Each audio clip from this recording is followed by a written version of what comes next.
gue gak ada videonya. Kan nemu aja. Ada videonya tuh?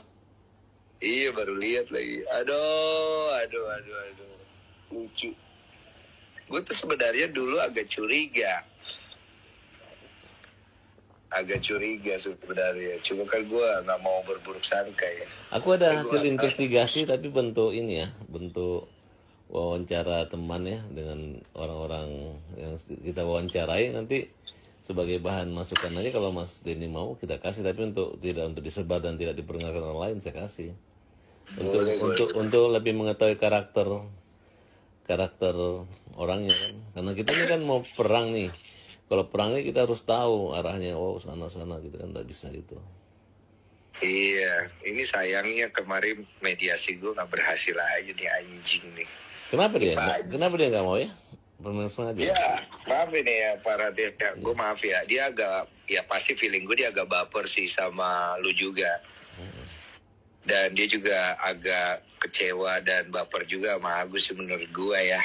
Kan saya itu nggak mau kan waktu pertama ya oke lah saya mau, tapi saya pikir-pikir lihat dari nadanya Mas Denny kan, saya pikir ngapain saya maksa ngotot, kan saya nggak penting bagi saya itu, ya kan, betul nggak Mas? Benar itu benar. Kan gue masih melihat itikat baik lu di situ ada. Gue apresiasi banget. Makanya gue coba banget untuk mempertemukan dua belah pihak ini. Cuman sayangnya gue gak berhasil di situ. Gue agak sedih sih karena biar cepat kelar juga kan ya. Itu wawancara dia bilang 3 hari donasi sisanya buat ODGJ itu kapan ya? Itu wawancara udah sebelum kemarin gue ngobrol sama dia tuh. Itu berarti sebenarnya gini ya, kalau Agus cuma 3 hari sisanya bebas, sisanya dibebas sama aja kan begitu, betul nggak Mas? Kan kira-kira. Iya, itu dia agak sulit jawab. Sengaja gue masukin tuh buat bahan lo. Terus kedua itu ada sih saya itu dia rekam itu kan pembicaraan dengan asisten, bekas-bekas orang dekatnya semua, yang tahu semua dalamnya luar semua. Iya sih. Makanya saya bilang kita mau kejar dia punya auditnya itu mulai dari dia buka YouTube sampai pertama donasi Gunung Semeru itu kan ada 3 rekening, itu pun yang didapat tuh 128 juta tapi yang diserahkan cuma 10 juta. Ini gue mau nanya nih sama lu nih. Iya. Tapi lu nggak rekam kan ini pembicaraan gue kan ya? Oh enggak. Oh, awas lu ya, rekam. Ini gue mau nanya pribadi soalnya. Iya. Menurutmu, kan gue ngeliat ya, ini jalur rekam ya, ntar lu adu domba ke gue lagi, awas ya. Enggak. Gimana? Jadi, dia itu kan lumayan hedon tuh, lumayan ya. Dia, oh ya, udah jawabannya ada di situ. Dia itu makanya saya tantang, lu anaknya siapa? Rumah lu di mana? Fotoin aja gitu kan. Penghasilannya di mana gitu. Nanti kan iya, gue agak pertanyaan itu tuh sebenarnya. Karena orang dekatnya bilang dia ani-ani juga gitu. Ada orang dekat. Iya, gue sempet denger juga soalnya ada yang nyimpen gitu-gitu. Tapi gue kan berbaik sangka aja kan maksudnya. Di apartemennya ada semua lengkap. Kalau saya sih nggak, kalau ke situ ya namanya manusiawi ya, nggak ada masalah. Cuman yang jadi masalahnya ini maksudnya dia itu narkoba. Ada narkobanya emang? Ada. Bahkan ini orang ngaku bahwa dia pernah diajak sama dia. Serius lu? Iya, sekarang gini Mas, orang kalau ini pengalaman gue ketemu orang di Indonesia ya, ini pengalaman aku sebagai lawyer ya. Itu kalau udah bertemu dengan saya tuh Mas, lebih bagus dia cari damai, dia nggak usah ribut sama aku gitu. Iya, karena aku tuh orangnya Mas, kalau melawan aku tuh cukup bilang wah Parat baik, Parat hebat, kalah saya Mas.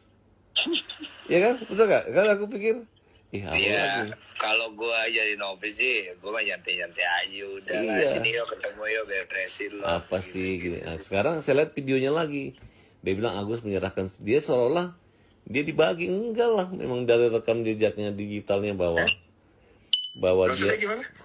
kan ada di video. Dia bilang video di mana? ada, nanti saya kirim videonya. Dia bilang saya nggak memaksa.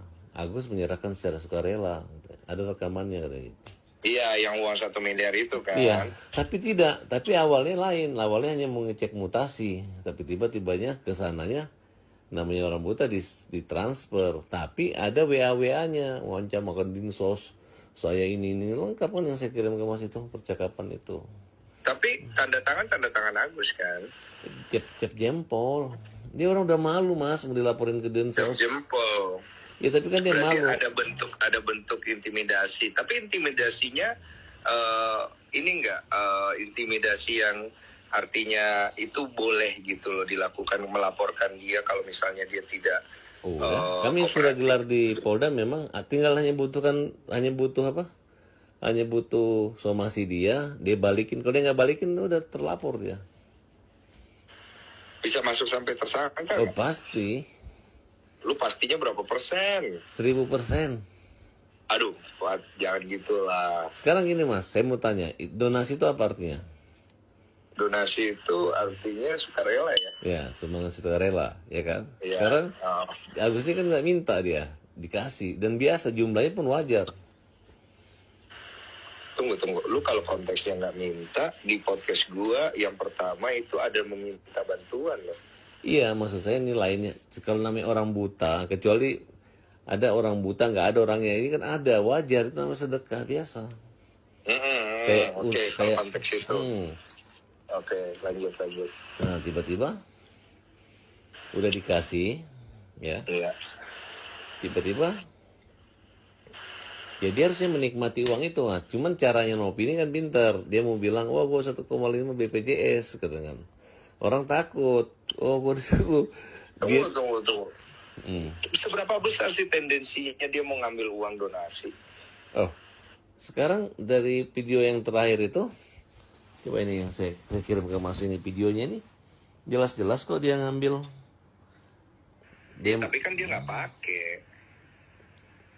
Jawaban Nopi setelah tahu akan dilaporkan Agus dan minta mengembalikan uang yang telah dikembalikan Nopi, aku kira semua sudah selesai dari Agus sendiri mengembalikan uang yang tanpa ada paksaan. Kita ada rekaman suaranya gitu ngomongnya Mas. Iya, tapi kan uang yang dia pakai itu kan dengan dalil untuk diamankan pihak yayasan supaya tidak salah gunakan lagi. Kan dalilnya itu. Ya, tapi dia tidak punya legalitas dan kapasitas ke situ. Legal standing nggak ada. Kalau legal standing nggak ada itu. Nggak ada. Bagaimana berarti legal lebih ke moral aja ya?